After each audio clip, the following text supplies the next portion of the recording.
du Seigneur Jésus-Christ, je suis heureux de vous retrouver encore aujourd'hui afin que nous puissions parler autour de la parole du Seigneur Jésus-Christ.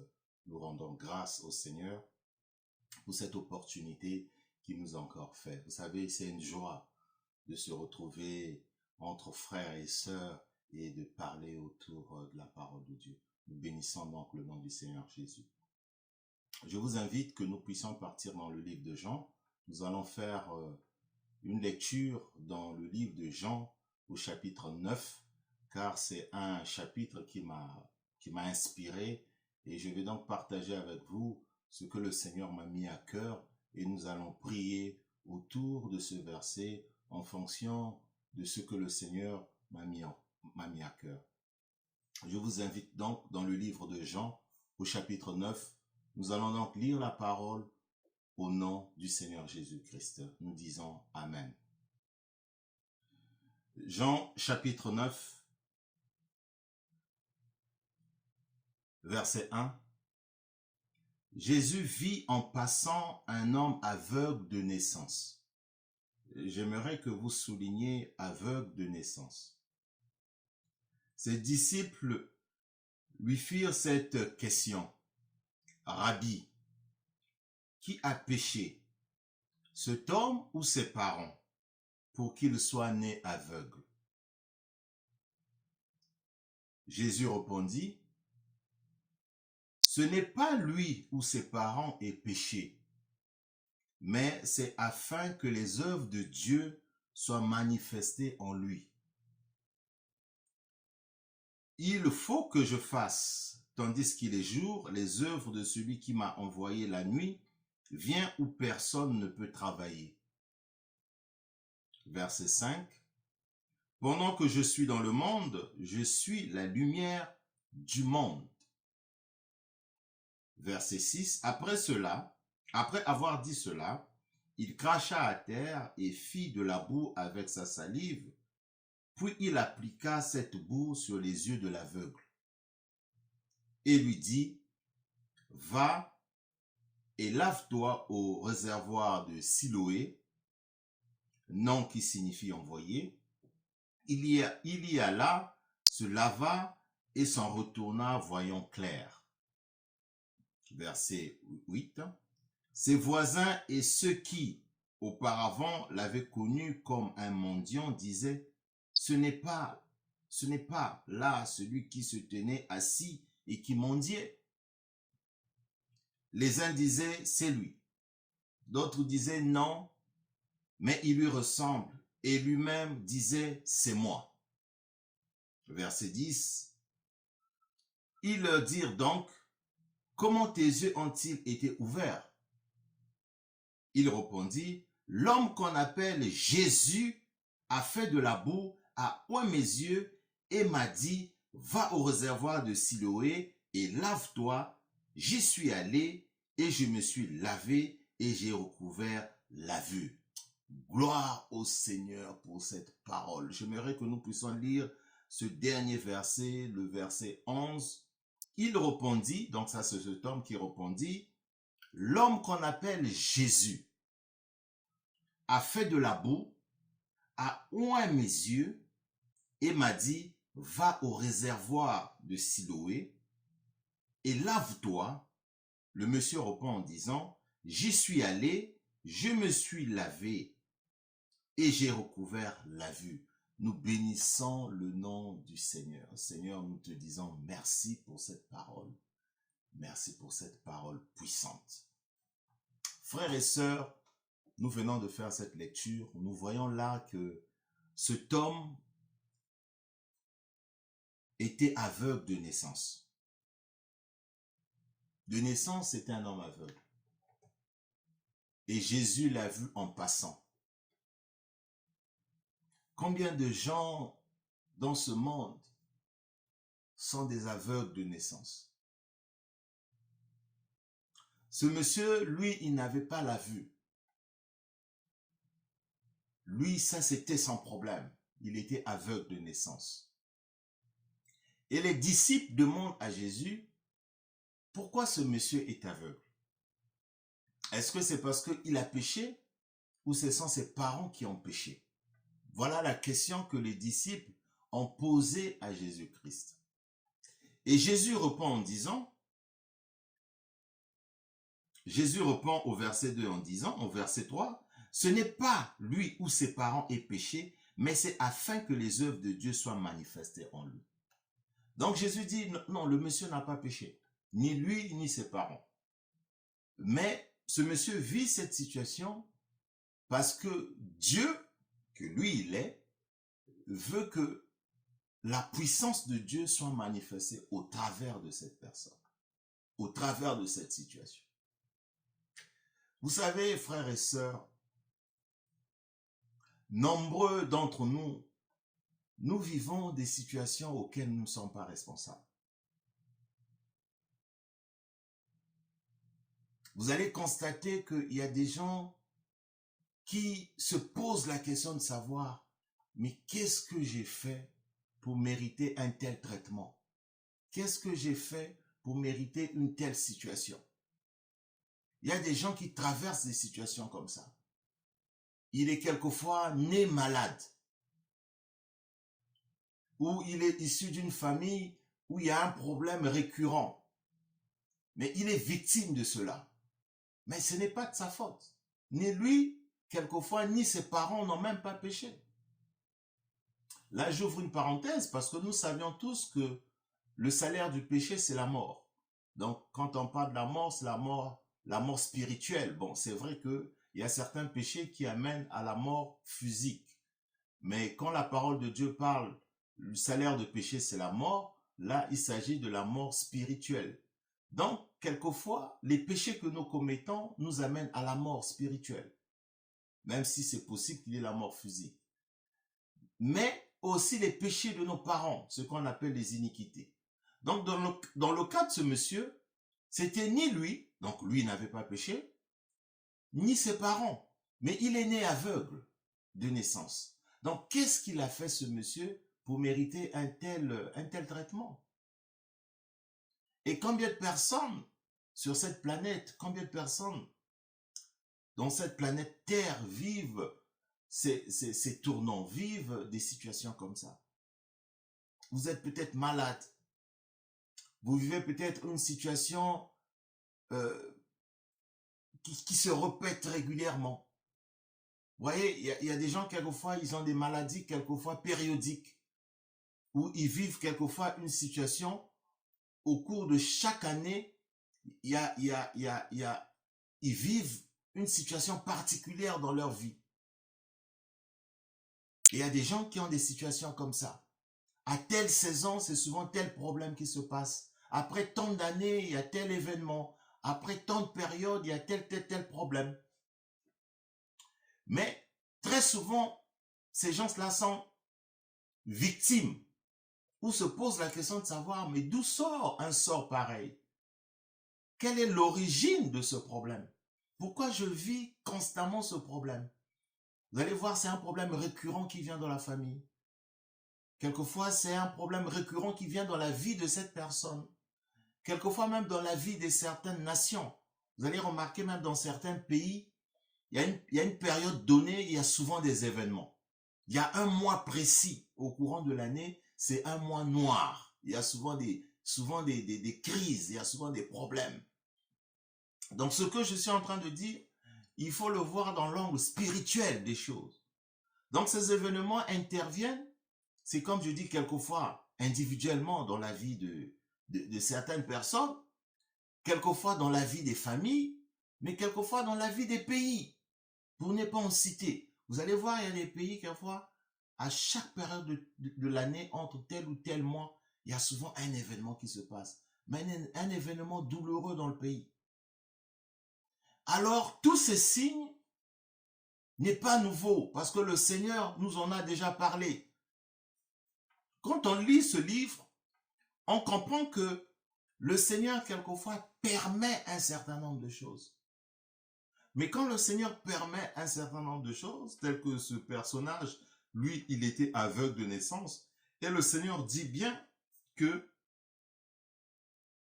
ce n'est pas lui qui est péché, ou ses parents, mais c'est afin que les œuvres de Dieu soient manifestées en lui. C'est-à-dire que le Seigneur a permis que ce monsieur soit aveugle pour que la gloire de Dieu se manifeste. Je suis en train de parler aujourd'hui à une femme, à une maman, à une jeune sœur qui est en train de se demander, est-ce que moi je veux finir par concevoir dans ma vie?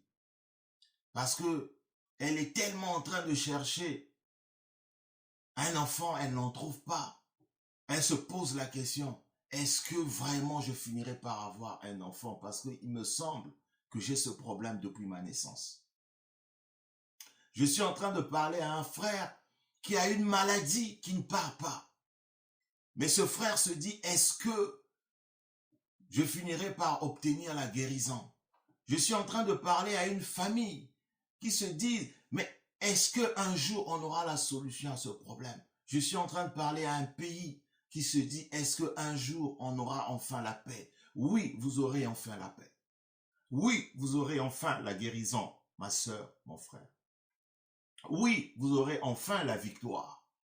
Vous êtes en train de traverser une situation où vous vous dites, humainement, il n'y a plus d'espoir. Vous savez, il y a des cas comme ça. Il y a des situations où on se dit, je n'ai plus espoir. Je n'ai plus d'espoir. Je n'ai plus la solution. Parce que quand on regarde la situation avec nos yeux charnels, on se dit, humainement, c'est pas possible. Humainement, c'est pas possible. Cet homme ne pouvait pas penser un jour avoir la guérison s'il n'avait pas la foi, s'il n'avait pas rencontré le Seigneur Jésus. Parce qu'il était né aveugle de naissance. Il n'a rien fait, mais il est né aveugle. Il est né aveugle. Et tout le temps, il était assis quelque part et il mendiait. Il passait son temps à mendier. Mais le pauvre, il ne pouvait pas aller travailler parce qu'il n'avait pas la vue, il ne voyait pas. Nombreux d'entre nous, nous traversons des situations dont nous ne sommes pas à la base de ces situations. Nombreux d'entre nous, nous traversons des situations que on se demande d'où ça sort ce problème. Pourquoi nous vivons cette situation? Pourquoi nous vivons ce problème? Pourquoi dans ma vie j'ai ce problème? Pourquoi dans mon pays nous avons ce problème? Pourquoi dans ma communauté nous avons ce problème? À un moment donné, on reste calmement réfléchi. On se dit non, je n'ai plus d'espoir. J'ai tout essayé. J'ai tout fait. J'ai vu tous les médecins. Mais je n'ai pas pu être guéri. J'ai tout fait. J'ai rencontré toutes les personnes que je pouvais rencontrer. J'ai fait toutes les solutions que je pouvais faire. Je me suis débrouillé, j'ai tout fait. Il n'y a rien qu'on peut faire. Il y a des situations comme ça, où il n'y a plus d'espoir. Parce que ça te dépasse, la situation te dépasse. Le problème te dépasse, tu n'as pas de solution. Mais j'ai la bonne nouvelle, mon frère, ma soeur. J'ai la bonne nouvelle pour t'annoncer que ce monsieur qu'on appelle Jésus, ce monsieur qu'on appelle Jéhovah, s'il te rencontre, si tu le rencontres, si vous vous rencontrez, il ne te laissera pas passer comme ça. Je suis en train de parler à quelqu'un. Si tu rencontres ce monsieur qu'on appelle Jésus, il est la solution. Il est monsieur solution. Il est monsieur multisystème. Vous savez, la parole de Dieu dit, les choses de Dieu sont comme une folie. Vous allez remarquer que comment Jésus a guéri ce monsieur. Mais il a pris la boue. Il a mélangé avec sa salive. Il a mis sur le visage de la personne, de cet aveugle, sur ses yeux. Il a dit, va laver ton visage. Va laver ton visage. Et le monsieur a obéi, il est allé laver son visage. Mais quelqu'un qui ne connaît pas la parole de Dieu va se dire, mais qu'est-ce qu'il est en train de faire ce monsieur? Qu'est-ce qu'il est en train de faire? Comment quelqu'un peut prendre la boue? La boue, il mélange avec sa salive, il met sur le visage, il dit, va. les choses de Dieu, c'est comme une folie. Tout ça, c'est pour que la gloire de Dieu soit manifestée. Et aujourd'hui, la gloire de Dieu va se manifester dans la vie de mon frère, dans la vie de ma sœur. Vous qui êtes en train de suivre cette prédication, si vous traversez une situation difficile dans votre famille, vous traversez une situation difficile dans votre vie, vous vous dites qu'il n'y a plus d'espoir. J'ai la bonne nouvelle de vous annoncer, avec Jésus, il y a espoir. Avec Jésus-Christ, il y a espoir. On va relire encore ce passage. Jésus vit cet homme, un aveugle de naissance. Ses disciples lui dirent, vous savez, Jésus il se promenait souvent avec ses disciples, ça vous pouvez le lire dans le livre de Marc, Marc chapitre 4, verset 34, ou vous allez dans Marc 8, verset 37, ou encore dans Matthieu 26, 36. Jésus avait l'habitude de se promener avec ses disciples. Et les disciples lui posaient de temps en temps des questions. Et ses disciples lui posent la question pour dire « Rabbi ». Rabbi veut dire, Rabbi c'est un autre nom de Dieu qui veut dire honorable. Vous savez, Dieu a beaucoup de noms. Il s'appelle Jéhovah, il s'appelle El Shaddai, il s'appelle Adonai, on l'appelle Rabbi, il s'appelle Emmanuel. Alors, Rabbi, c'est un nom honorable de Dieu en hébreu. Rabbi, ça veut dire honorable. Et Dieu, il est honorable. Donc les disciples lui disent honorable. Mais ce monsieur, il a péché pour être malade? Ou ce sont ses parents qui ont péché? Alors on va lire un passage dans le livre de Proverbes pour que nous puissions comprendre ce que je suis en train de dire. On va dans Proverbe 5. Proverbe 5, pour mieux comprendre le verset 2 du livre de Jean, chapitre 9, on va dans Proverbe 5. Proverbe 5, verset 22. La parole de Dieu nous dit, « Le méchant est pris dans ses propres iniquités. » Les iniquités, c'est le péché. « Il est saisi par les liens de son péché. » Verset 23. « Il mourra faute d'instruction.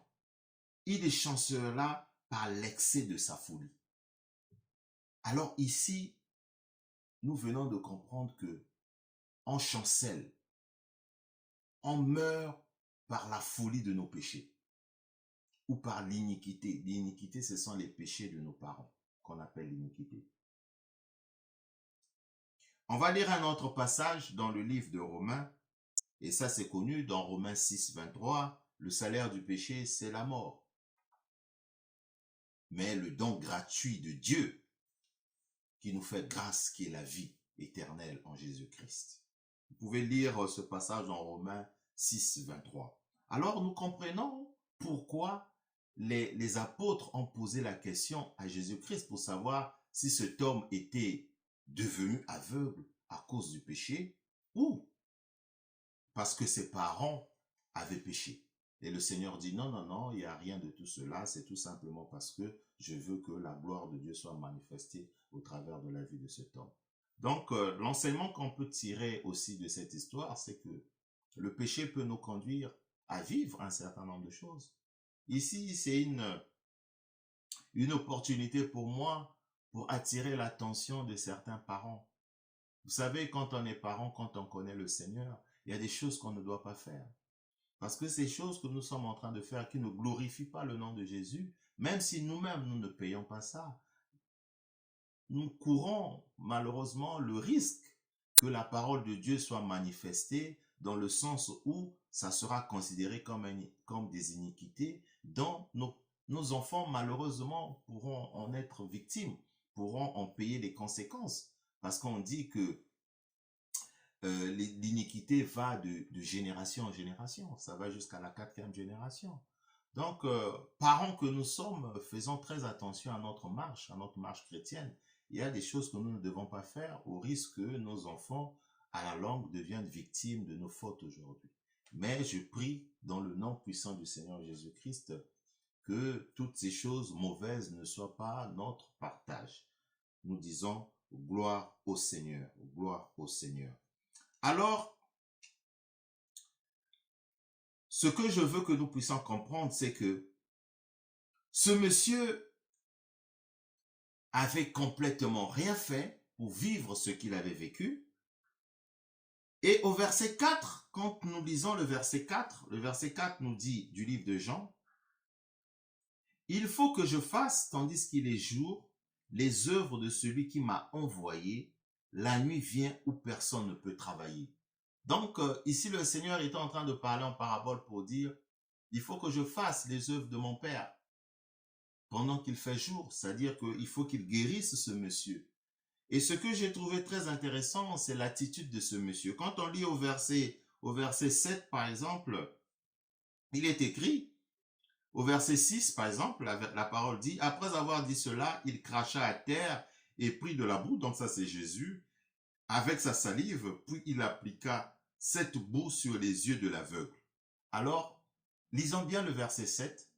Le verset 7 dit, « Et lui dit, donc c'est le Seigneur qui dit à ce monsieur, « Va et lave-toi au réservoir de Siloé. » Alors, ce que j'ai beaucoup aimé sur le verset 7, c'est l'obéissance de ce monsieur. Il avait été très obéissant. Le monsieur avait été obéissant. Parce qu'il n'a pas discuté. Il n'a pas douté. Non seulement il y a eu l'obéissance dans le verset 7, mais il y a aussi eu la foi. Comment vous allez recevoir le miracle? Comment vous allez recevoir une guérison? Comment vous allez recevoir un bienfait de l'Éternel Jésus-Christ si vous n'avez pas, pas la foi et deuxièmement, pas l'obéissance? Ce monsieur avait été obéissant à la parole de Dieu. Le Seigneur lui a dit, va. Il s'est levé, il a fait un pas de foi, il s'est levé, il est parti avec foi. Parce que quand il a vu la boue, le Seigneur était en train de faire tout ce qu'il avait fait, il a mélangé la salive avec la boue. Ce monsieur pouvait dire que non, non, non, je n'accepte pas ça. Mais il a accepté. Bon, il était aveugle, il ne voyait pas de toute manière. Mais le fait que déjà le Seigneur lui avait mis la boue sur les yeux, même s'il n'avait pas vu, mais il avait senti qu'on lui mettait la boue quand même. Mais il a respecté, il a obéi la parole, il est allé au réservoir de Siloé, il est allé laver son visage. Je suis en train de dire à quelqu'un, il faut que tu partes au réservoir de Siloé, ce réservoir qui est la prière, ce réservoir qui est s'approcher de Dieu, pour que tu puisses recevoir également ton miracle, pour que tu puisses recevoir également ta guérison. Je le déclare dans le nom puissant du Seigneur Jésus-Christ. Et au verset 11, nous lisons la parole. Le monsieur répondit, l'homme qu'on appelle Jésus-Christ a fait de la boue, a oint mes yeux et m'a dit, va au réservoir de Siloé et lave-toi. J'ai beaucoup aimé la dernière phrase qui dit, j'y suis allé. J'y suis allé. J'intitule cette prédication, j'y suis allé. Le monsieur est parti. Il n'a pas douté. Il n'a pas discuté. Il n'a pas voulu rentrer dans des discussions avec le Seigneur. Non. Il a obéi. J'y suis allé. Il s'est levé. Il est parti. Je suis allé laver. Je suis allé laver. Et j'ai retrouvé la vue. Donc, si le monsieur n'avait pas obéi, bien que le Seigneur avait fait ce qu'il avait fait, il n'allait pas trouver la guérison. Donc ici, nous voyons la puissance de l'obéissance. La puissance de l'obéissance à la parole du Seigneur Jésus-Christ. Accompagnée de la foi. Et au verset 31, c'est un verset que j'ai également trouvé extrêmement puissant. Le verset 31 dit, « Nous savons que Dieu n'exauce point les pécheurs, mais si quelqu'un l'honore et fait sa volonté, c'est celui-là qu'il exauce. » Amen. Amen.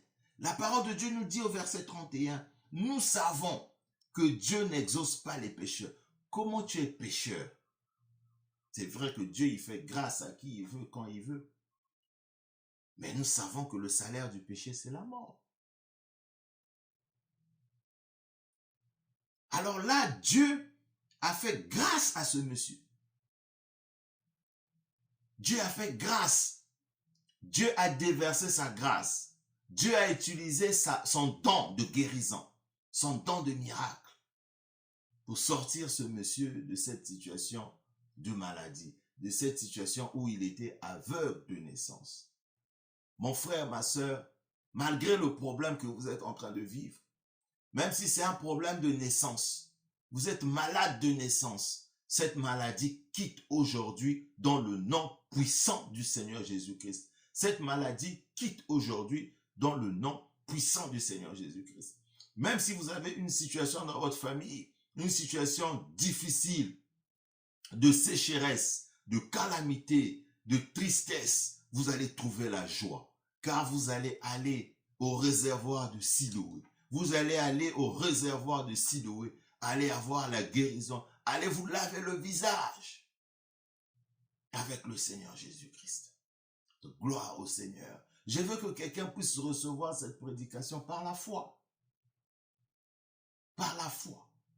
Et pendant que je suis en train de parler, vous êtes en train de prier au même moment avec moi. Quand je suis en train de déclarer les paroles prophétiques, toi qui es en train de suivre cette prédication, tu l'acceptes dans le nom puissant du Seigneur Jésus-Christ en disant j'accepte, amen. Que ça soit amen dans ma vie. Alléluia, alléluia, alléluia.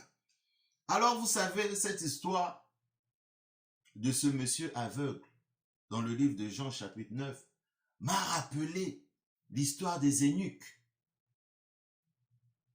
Nous avons déjà fait une prédication là-dessus sur les eunuques. Je veux vous inviter d'aller dans le livre de Matthieu. Comme ça, nous allons lire un passage. Nous allons dans Matthieu. Nous allons dans le livre de Matthieu.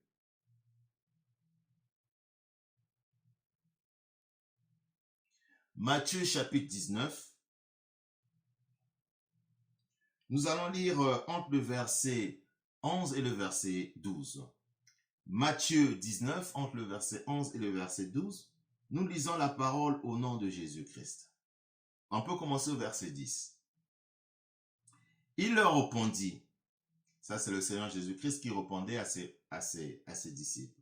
Tous ne comprennent pas cette parabole, mais seulement ceux à qui cela est donné. Car, verset 12, car il y a des eunuques qui le sont dès le ventre de leur mère. Il y en a qui le sont devenus par les hommes, et il y en a à qui se sont rendus tels eux-mêmes à cause du royaume des cieux, que celui qui peut comprendre, comprenne. Je reprends le verset 12 qui dit, car il y a des eunuques qui le sont depuis le ventre de leur mère. Donc il y a des gens, les eunuques, c'est des gens qui ont une...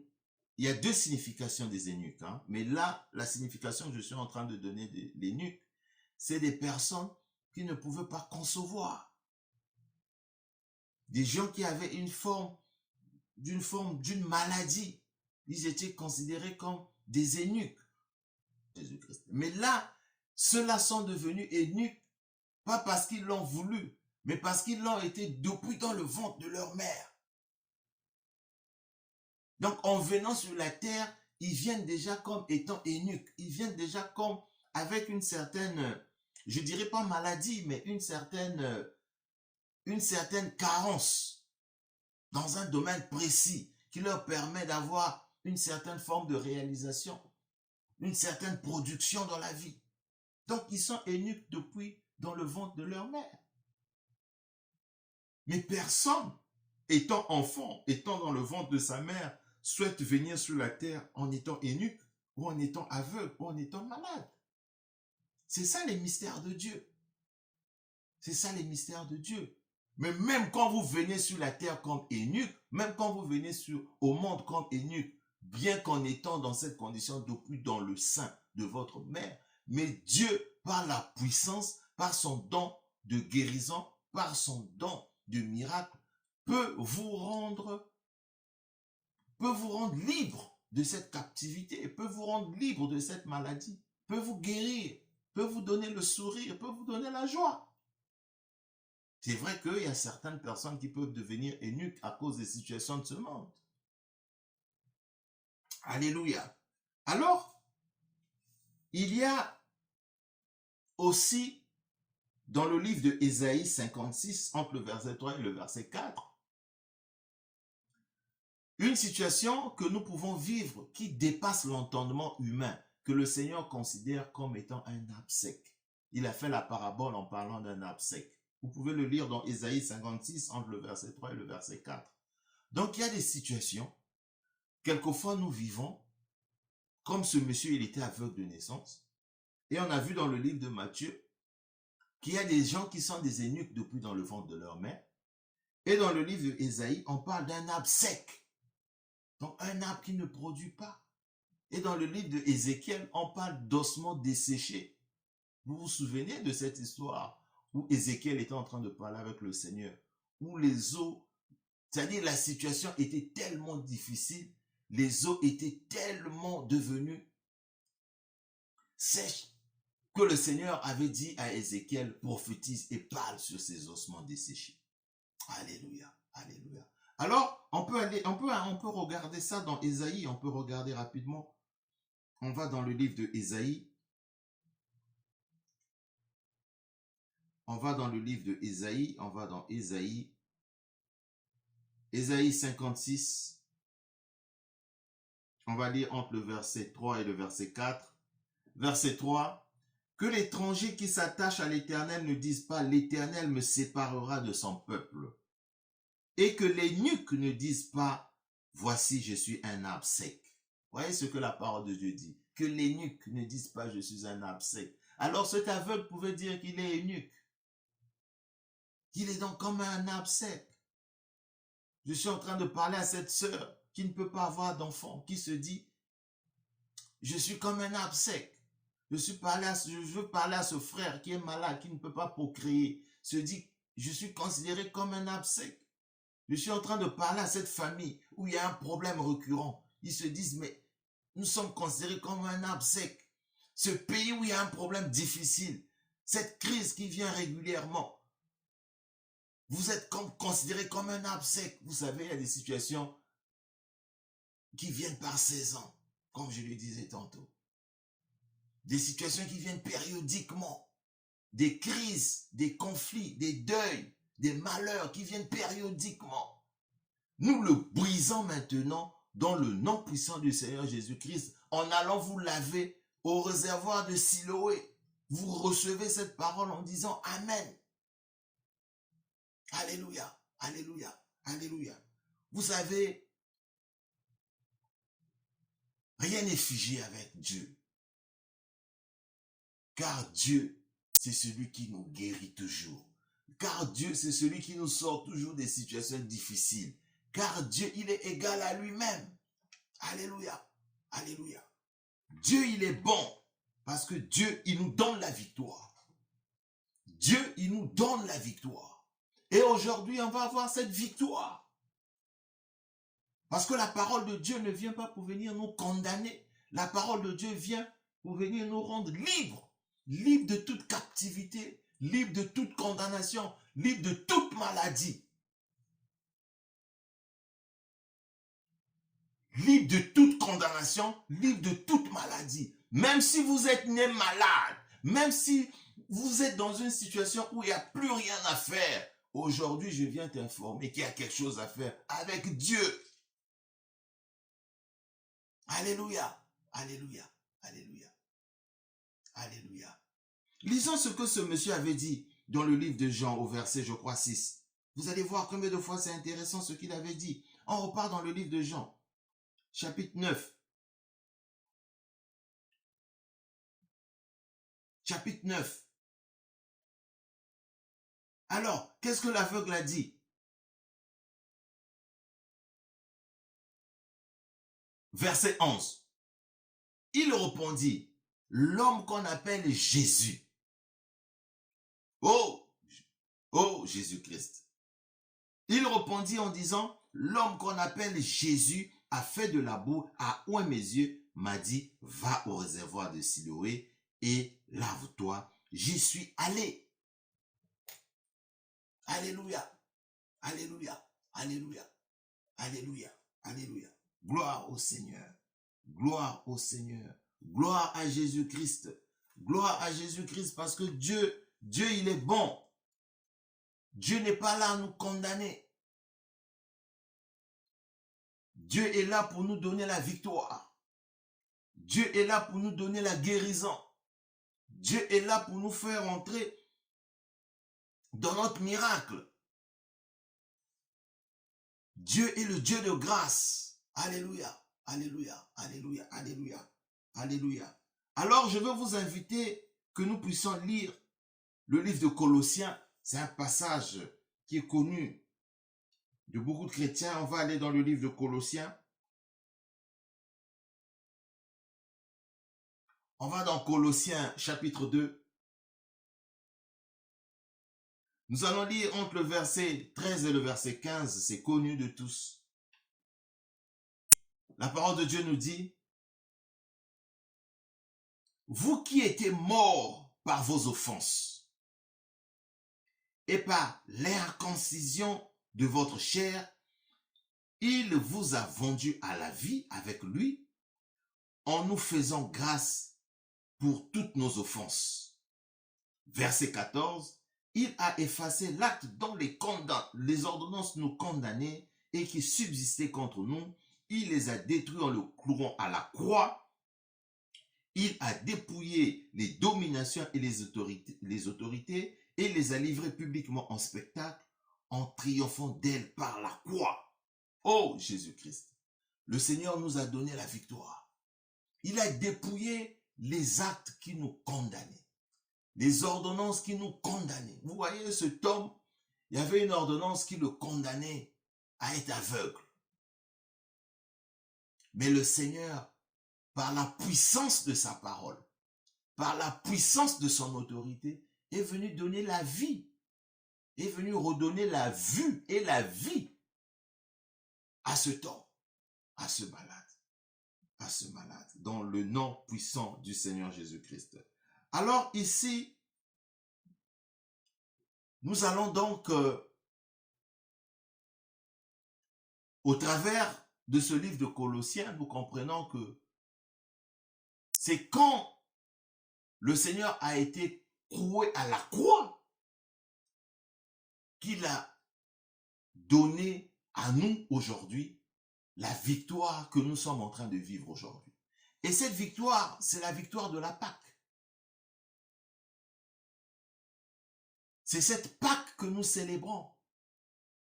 En fait, Pâque doit être célébrée tous les jours. Parce que Pâques, c'est l'alliance qu'on renouvelle avec le Seigneur Jésus-Christ. Mais cette alliance devrait être renouvelée tous les jours.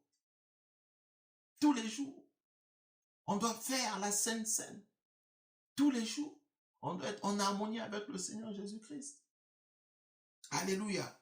Je vais donc vous inviter que nous puissions aller dans le livre de Matthieu.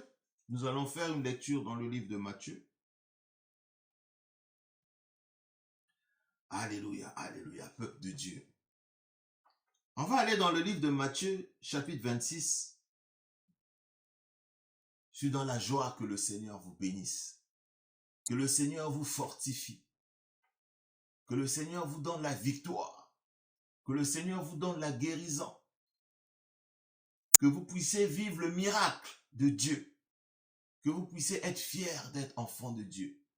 Oui, je le déclare pour toi, ma sœur. Je le déclare pour toi, mon frère. Tu ne peux pas suivre ces prédications et être la même personne. Le Seigneur va te transformer. Le Seigneur va te donner une vie nouvelle. Le Seigneur va te faire entrer dans une dimension d'élévation. Et je déclare cette parole pour toi.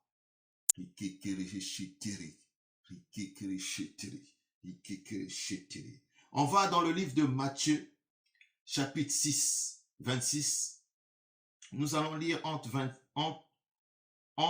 chapitre 26, nous allons lire entre le verset 17 et le verset 20. Nous lisons la parole au nom de Jésus. Le premier jour, jour des pains sans levain, les disciples s'adressèrent à Jésus pour lui dire: où veux-tu que nous te préparions le repas de la Pâque. Verset 17, il répondit, allez à la ville chez un tel, et vous lui direz, le maître dit, mon temps est proche, je ferai chez toi la Pâque avec mes disciples. Alléluia. Je veux que nous marquions une pause ici. Il dit bien, allez à la ville chez un tel. Le Seigneur n'a pas précisé le nom de la personne. Mais chez un tel là, c'est dans ta maison aujourd'hui. Un tel que la parole est en train de dire, c'est dans ta vie. Reçois la visite du Seigneur dans le nom puissant du Seigneur Jésus-Christ. Vous savez, mes prédications, il faut rentrer dans le domaine vraiment spirituel pour comprendre. Là, je suis en train de parler. Nous sommes en train de venir chez toi. Nous sommes les disciples de Jésus, avec Jésus. Nous sommes en train de rentrer dans ta maison. Nous sommes en train de rentrer dans ta vie. Nous sommes en train de rentrer dans ta famille pour que nous puissions prendre le repas du Seigneur ensemble. Je veux que quelqu'un puisse recevoir cette visite. Nous sommes en train de rentrer dans ta maison. Nous sommes en train de rentrer dans ta vie. Si le Seigneur va rentrer dans ta maison avec ses disciples aujourd'hui, tu vas prendre le repas du Seigneur. Nous allons prendre le repas du Seigneur. Ce qu'on appelle la table du Seigneur. La Sainte Seine, c'est ce que nous allons faire.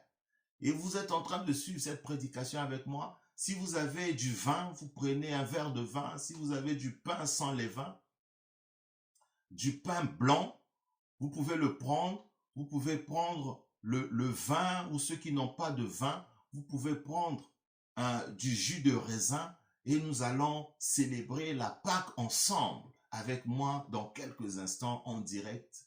En suivant cette prédication, vous allez partager le repas avec le Seigneur Jésus-Christ, dans le nom puissant du Seigneur Jésus-Christ.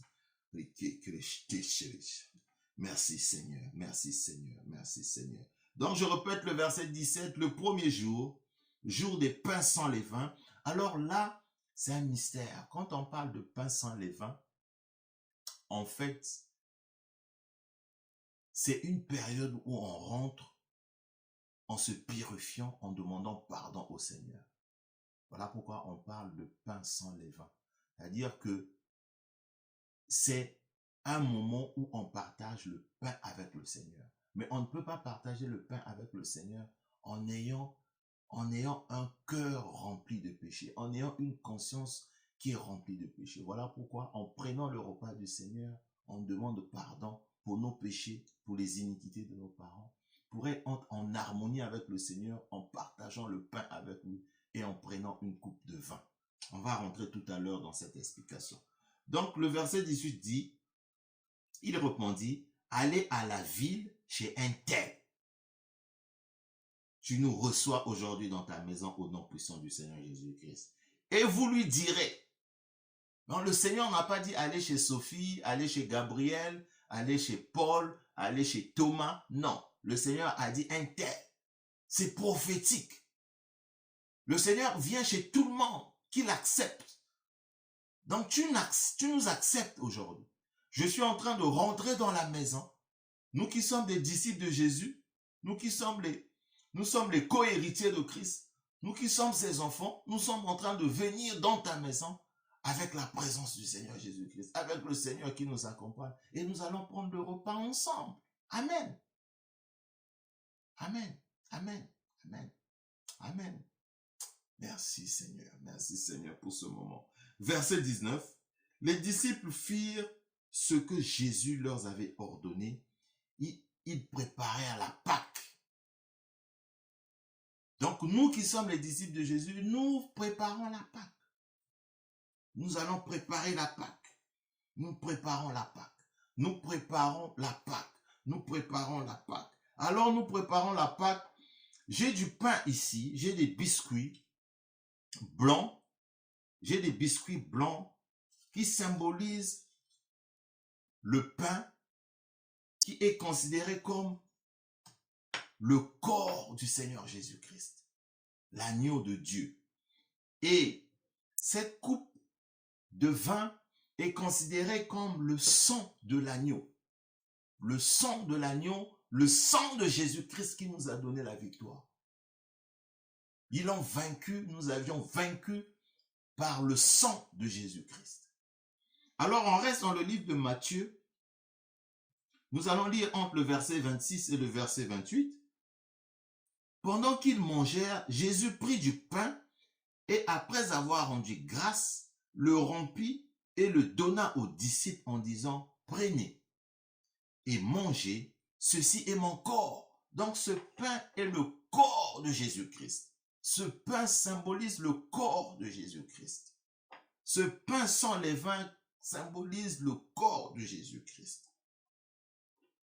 Car, verset 27, il prit ensuite une coupe, voici la coupe, et après avoir rendu grâce, il leur donna en disant, buvez-en tous, car ceci est mon sang.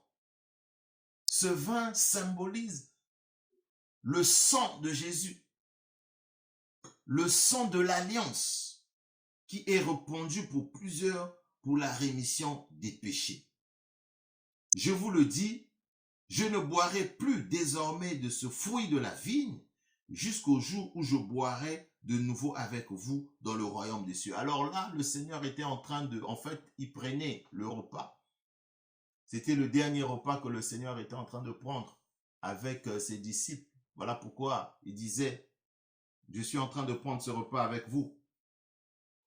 Alors, nous comprenons que la fraction de pain que vous pouvez aussi lire dans le livre de Actes 42, était un moment de partage fraternel avec le Seigneur Jésus-Christ. Et le vin, nous l'avons déjà dit, vous pouvez le lire dans le livre de Romains 5, 9, symbolise le sang de Jésus. Symbolise le sang de Jésus qui donne la victoire. La victoire. Donc, ceci est le signe de la nouvelle alliance. La nouvelle alliance en Jésus-Christ. La nouvelle alliance en Jésus-Christ. Voilà pourquoi nous allons symboliser ce moment. Nous allons symboliser ce moment en demandant pardon au Seigneur. Tu prends un temps là où tu es mon frère, ma soeur, pour dire pardon au Seigneur, que le Seigneur te donne cette grâce, cette miséricorde d'ouvrir ta bouche, d'ouvrir ton cœur, pour lui dire pardon pour toutes tes offenses, pour toutes les offenses que tu as eu à commettre dans ta vie passée, dans ta vie présente, que tu demandes pardon au Seigneur sincèrement, que tu demandes aussi pardon au Seigneur pour les iniquités de nos pères, pour les iniquités de tes parents, pour les iniquités de tes grands-parents, que tu demandes pardon pour eux. Oh Seigneur, merci, nous venons vers toi, éternel des armées, Seigneur, avec un cœur ouvert, Seigneur, pour te demander, Seigneur, pour te demander pardon, Seigneur, pour te demander, Seigneur, que tu nous fasses la miséricorde, que la grâce, Seigneur, de ton pardon, Seigneur, puisse tomber, Seigneur, dans nos vies, Seigneur, puisse rentrer dans nos vies, Seigneur, afin que nous puissions prendre ce repas avec toi, Seigneur, dans le nom puissant du Seigneur Jésus-Christ, dans le nom puissant du Seigneur Jésus-Christ. Alors souvenons-nous, mon frère, ma soeur, que cet aveugle ne voyait pas, il était aveugle. Il était aveugle de naissance. Je suis en train de parler à quelqu'un qui est malade. Vous êtes malade et cette maladie, humainement, vous ne pouvez pas avoir la solution. Je suis en train de parler à quelqu'un qui a une situation difficile. Je suis en train de parler à une famille qui traverse des moments difficiles. Nous allons prendre le repas ensemble avec le Seigneur Jésus-Christ. Nous allons prendre le pain ensemble avec le Seigneur Jésus-Christ. Ce pain qui est le corps du Seigneur Jésus-Christ. Ce pain qui est le corps du Seigneur Jésus-Christ. Nous allons le prendre ensemble, comme le dit dans la parole de Jésus. Nous allons le prendre ensemble. Nous allons aller dans le livre de Matthieu. Nous repartons dans le livre de Matthieu. Matthieu 26. Matthieu 26. Chapitre, verset 17. Le premier jour des pains sans levain, les disciples s'adressèrent à Jésus pour lui dire, « Veux-tu que nous te préparions le repas de la Pâque ?» Il leur répondit, « Allez chez un tel. » Et le verset 19 dit, « Les disciples firent ceci, ordonner de préparer la Pâque. Le soir venu, verset 21, pendant qu'ils mangeaient, Jésus dit, Je vous le dis en vérité, l'un d'entre vous me livrera. Alors, nous sommes en train de parler de la Pâque. Nous sommes en train de célébrer la Pâque avec le Seigneur Jésus-Christ. Nous prenons le pain qui symbolise le corps de Jésus-Christ. Le pain qui symbolise le corps de Jésus-Christ. Nous le mangeons pendant que nous sommes en train de manger, nous sommes en train de prier, pendant que tu vas manger le corps de Jésus-Christ. Pour renouveler ton alliance avec le Seigneur Jésus-Christ, tu vas prier. Merci Seigneur de me donner la victoire. Je suis en train de manger, Seigneur, ton pain, Seigneur, qui symbolise ton corps. Le pain que je suis en train de manger symbolise le corps de Jésus-Christ. Je suis en train de manger le corps de Jésus-Christ. Le corps de Jésus-Christ dans ma vie. Le corps de Jésus-Christ dans ma vie. Pour sceller mon alliance avec le Seigneur Jésus-Christ. Le corps de Jésus-Christ. Je suis en train de manger le corps de Jésus-Christ. Pour sceller mon alliance avec le Seigneur Jésus-Christ. Mon alliance avec le Seigneur Jésus-Christ. Mon alliance avec le Seigneur Jésus-Christ. Finir la maladie. Finir les difficultés. Finir les angoisses. Finir le stress. Finir les doutes. Finir les maladies. Finir les peines. Finir les pleurs. Finir, Seigneur. Finir tout ce qui est situation difficile. Tout ce qui est, Seigneur, on n'arrive pas à avoir des solutions de façon humaine, Seigneur. Je suis en train de manger ton corps. Je suis en train de manger ton corps en signe d'alliance. Je suis en train de manger ton corps, Seigneur, en signe d'alliance. Je suis en train de manger ton corps en signe d'alliance. Je suis en train de manger ton corps en signe d'alliance. Je suis en train de manger ton corps en signe d'alliance. Je suis en train de manger ton corps en signe d'alliance. Mon frère, ma soeur, là où tu es, mange le pain. Mange le pain qui symbolise le corps de Jésus-Christ en signe d'alliance. Mange le pain qui symbolise le corps de Jésus-Christ en signe d'alliance. Mange le pain qui symbolise le corps de Jésus-Christ en signe d'alliance pour renouveler ton alliance avec le Seigneur Jésus-Christ. Le Seigneur a dit dans sa parole, nous allons prendre une coupe de vin. Ce vin que je suis en train de prendre symbolise le sang de Jésus-Christ. Mon frère, ma soeur, là où tu es en train de me suivre, tu prends aussi une coupe de vin pour symboliser le sang de Jésus-Christ. Tu vas boire le sang de Jésus-Christ. Le sang de Jésus-Christ va venir remplacer ton sang humain. Le sang de Jésus-Christ va te donner la victoire. Le sang de Jésus-Christ va nous donner la victoire. Nous buvons le sang de Jésus-Christ. Le sang de Jésus-Christ.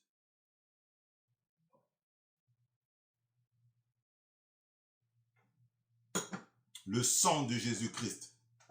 Nous avons bu le sang de Jésus-Christ. Le sang de Jésus-Christ. Le sang de Jésus-Christ. Le sang de Jésus-Christ sur ta vie. Le sang de Jésus-Christ pour venir purifier ton corps. Le sang de Jésus-Christ pour venir enlever toute infection. Le sang de Jésus-Christ pour venir enlever toute maladie. Le sang de Jésus-Christ dans ta maison. Le sang de Jésus-Christ dans ta destinée. Le sang de Jésus-Christ partout, dans tous les domaines de ta vie. Le sang de Jésus-Christ. Le sang de Jésus-Christ. Le sang de Jésus-Christ. Le sang de Jésus-Christ. Invoque le sang de Jésus-Christ. Nous l'avons vaincu par la puissance de la parole de Jésus-Christ et par la puissance du sang de Jésus-Christ. Le sang de Jésus-Christ. Invoque le sang de Jésus-Christ. Le sang de Jésus-Christ dans ta vie. J'invoque le sang de Jésus-Christ dans ma vie. Le sang de Jésus-Christ dans la vie de ma famille. Le sang de Jésus-Christ dans la vie de mes parents. Le sang de Jésus-Christ dans la vie de mon pays. Le sang de Jésus-Christ dans la vie de ma communauté. Le sang de Jésus-Christ. Le sang de Jésus-Christ. Le sang de Jésus-Christ qui donne la victoire. Là où les hommes ont déclaré l'échec, mais Jésus vient déclarer la vie. Là où les hommes ont déclaré la mort, le sang de Jésus-Christ vient déclarer la vie. Là où on a déclaré il ne réussira pas, Dieu vient déclarer dans ta vie que tu réussiras. Là où on a dit que tu te marieras pas, que tu auras des échecs, tu vivras une vie de tournée en rond. mais Dieu vient te donner la réussite. Dieu vient dire que tu auras une vie en abondance. Une vie en abondance. Dieu vient te donner la lumière de Dieu. Souvenez-vous que nous avons lu dans le livre de Jean, Dieu a dit avant qu'il ne fasse nuit, je dois le faire le jour. Le jour, c'est le jour. Le jour, c'est la vérité. Le jour, c'est la réussite. Le jour, c'est la réussite. Le jour, c'est le bonheur de Dieu, le bonheur d'être en alliance avec le Seigneur Jésus-Christ. Nous renouvelons notre alliance avec le Seigneur Jésus-Christ. Nous renouvelons notre alliance avec le Seigneur Jésus-Christ. Nous renouvelons notre alliance avec le Seigneur Jésus-Christ. La parole de Dieu nous dit que nous renouvelons notre alliance avec le Seigneur Jésus-Christ. Le sang que nous avons bu, le sang de Jésus, le vin que nous avons bu, qui symbolise le sang de Jésus-Christ, c'est le sang de la victoire.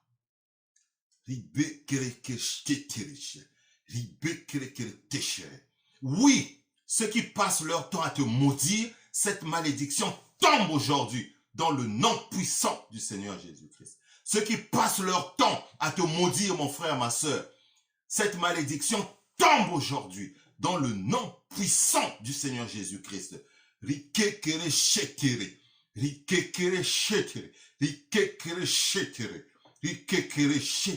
Reçois la guérison maintenant. Reçois la victoire. Reçois l'élévation dans le nom puissant du Seigneur Jésus-Christ. Dans le nom puissant du Seigneur Jésus. Vous savez, mon frère, ma soeur, il y a des gens qui passent leur temps à maudire les autres. Il y a des gens qui passent leur temps à maudire les autres. Au lieu de bénir nos frères, de bénir nos sœurs, ils passent leur temps à maudire, à prononcer des paroles de malédiction. C'est des sorciers. Et par la puissance du nom de Jésus, nous brisons leur sorcellerie, nous brisons leurs mauvaises paroles, nous brisons leurs malédictions. Bénissez vos enfants, bénissez vos frères, bénissez vos parents.